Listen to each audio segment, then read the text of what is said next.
Is there any reason I'm stopped in the middle of Hunt Highway here? No, because isn't the speed limit was 45?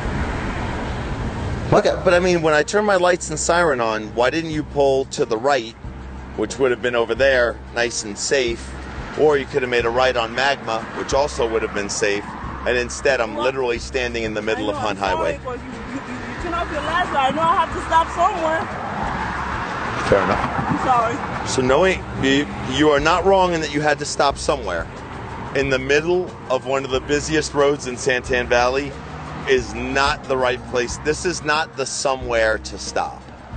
So, the reason I stopped you is because your plates are suspended. Sam couldn't even get out. Your first citation is failing to drive to the right curb for an approaching emergency vehicle. You are required by law to stop over there, so I'm not standing in the middle of the road. Being passed. It's also safer In the for you. fast lane. See, I have registration, current proof insurance. There's my sniff. When was the last time you were smoking? There we go.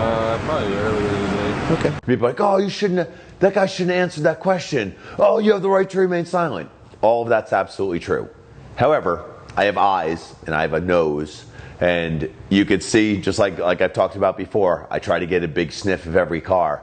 I walk up there and I could see a marijuana roach in the guy's center, like his center console ashtray.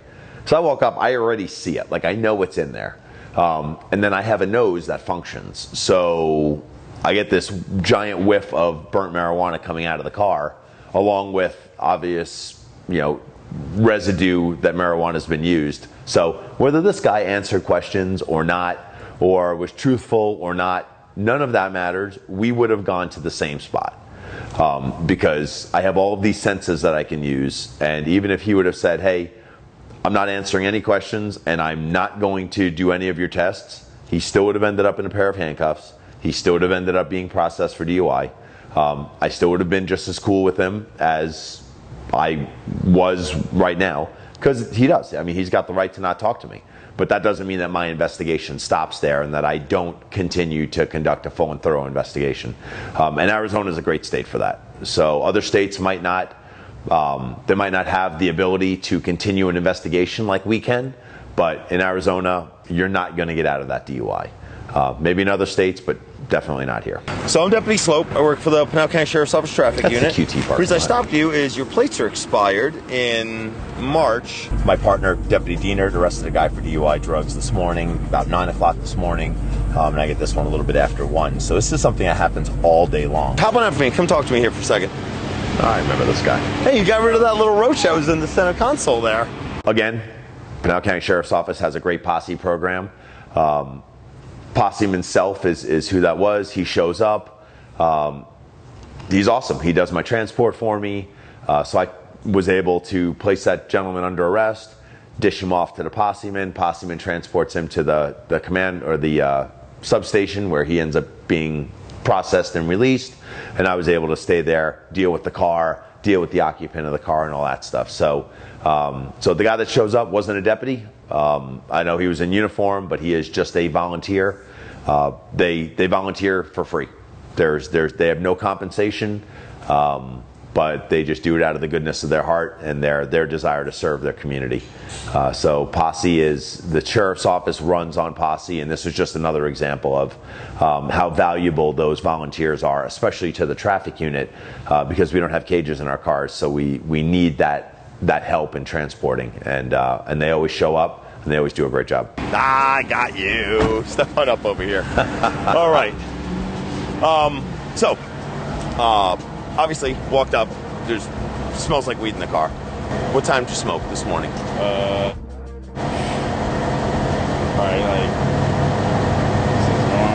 like 10. Okay. Because I got 3 hours before I got the in the car, put it out. I got that feeling. So, all right. So this is what I want to do. I want to do a couple tests to make sure you're good to go. Okay? Obviously, you got some weed in your body. So this is what I want you to do. Just turn around. Put your hands on your back right now. You can be under arrest for DUI. We had a good conversation there. Obviously, we were 2 cordial gentlemen. Suspect and I had a good talk there at the scene. I placed him under arrest. He gets transported back to our substation by the Posi. Sam and I finish up taking care of the car. We meet this gentleman back at the substation. we get to the substation, and me and this guy get to talking. And we talked. It probably took me twice as long to process him for DUI as it would be someone else, because we just had a great conversation. We talked about sports. We talked about black and white and cops and citizens and weird things in society and preconceived notions and stereotypes and racism. We talked about the gambit of everything. Super cool dude. So we were two gentlemen who talked to each other with mutual respect, like two gentlemen should. And we had a great time, as good as you could be being processed for DUI. He was released from the substation shortly thereafter. I don't know what happened with his case. I never heard anything else about it. But the backstory behind this initial arrest is, guy was super cool. He's going to take you to the office. I'm going to meet you when I get there. Okay. Oh, can I make your phone call real quick? Not now, but I'm going to grab your phone and bring it with you. Okay. I was about to say. Yeah. There's comments. Oh, you should take that person to jail. You should take this person to jail. I don't disagree with that. I mean, I really think more people should go to jail. But the act of booking someone into jail, completing the paperwork, transporting them to Florence. I don't have a cage in here, so then I have to find someone else to do it. That takes me off the road from doing this job and pulling people over and finding impaired drivers and taking wrecks and doing the things that I do. So unless it's something where someone has a warrant or there's some other extenuating circumstance, whether it's the number of previous violations or the gravity of the totality of the situation, unless it's something like that, I really try to be as cool with people as I can. This guy's super nice. Super nice guy. We were just two dudes, talking about a problem. Which was DUI drugs. See your driver's license, please. I ain't got one. The only reason I'm driving is because she's having a breathing problem. I'm trying to get her to the hospital. Okay, I feel like ambulances get people to hospitals faster. That's a good point. She's already driving, just switch drivers. Okay. I'm just down here for another day. I'm going back to Holbrook. That's where I'm from. Okay. Well, your registration on your car is canceled. Yeah, we was going up today to get the registration. Oh, just today? Just going today. So you're going to go to the hospital, take care of this, and then go to MVD, get your license, and then drive back to Holbrook? Yeah. Probably okay. not. Let's see our registration paperwork, current proof insurance, please. Hi, dog. Oh, we don't have any of that. Okay. Of course you don't. So what happens if you get into an accident? Just bought the car. What are we supposed to do? You got to be able to get us in the house and stuff. Get insurance. He's like, oh, what am I supposed to do? Like, you can take your phone, and before I finish this video, I could have insurance for my truck that's parked outside. Like, it is, you can do everything from your phone. You can go onto Service Arizona, here in Arizona, and in the duration of a traffic stop, because I've had it happen, I've had people renew their registrations during a traffic stop, where I'm just a catalyst of change for that person.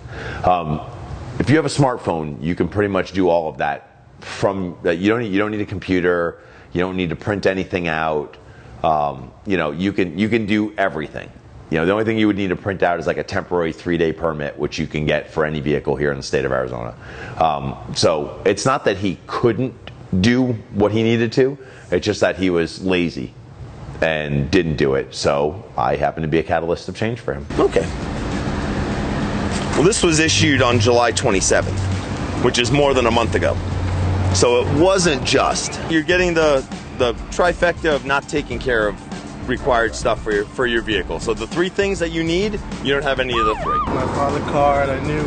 Well, you have illegal window tint all the way around, windshield, front windows, cracked windshield, and I'm Deputy Sloup, and that's why I stopped you. Yeah. So, you know how it is, man.